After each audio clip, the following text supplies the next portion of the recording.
Which among the following is not included on the ways of how personality theorists scientifically understand the self to be? A. The individual person. B. The ego, id, and superego.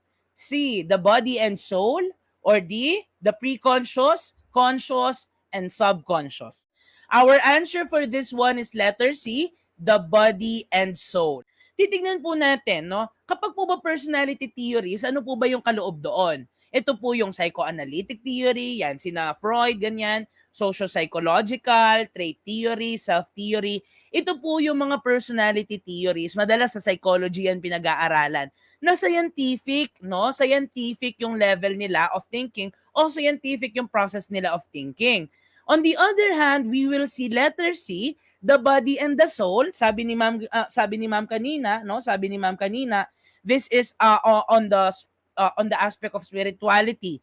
Basically, it's on the aspect of religion or theology. Okay? Minsan pag-uusapan din ito sa philosophy. As of the moment po, ako ay nagtuturo ng philosophy. At isa po to sa mga pinag-aaralan natin. Okay? So you see the difference? Kaya C po ang sagot natin because the body and the soul, yun po yung pinaka-keyword nyo doon, soul. Hindi po scientific ang pag-aaral natin dyan. It's philosophical. It's theological. Okay?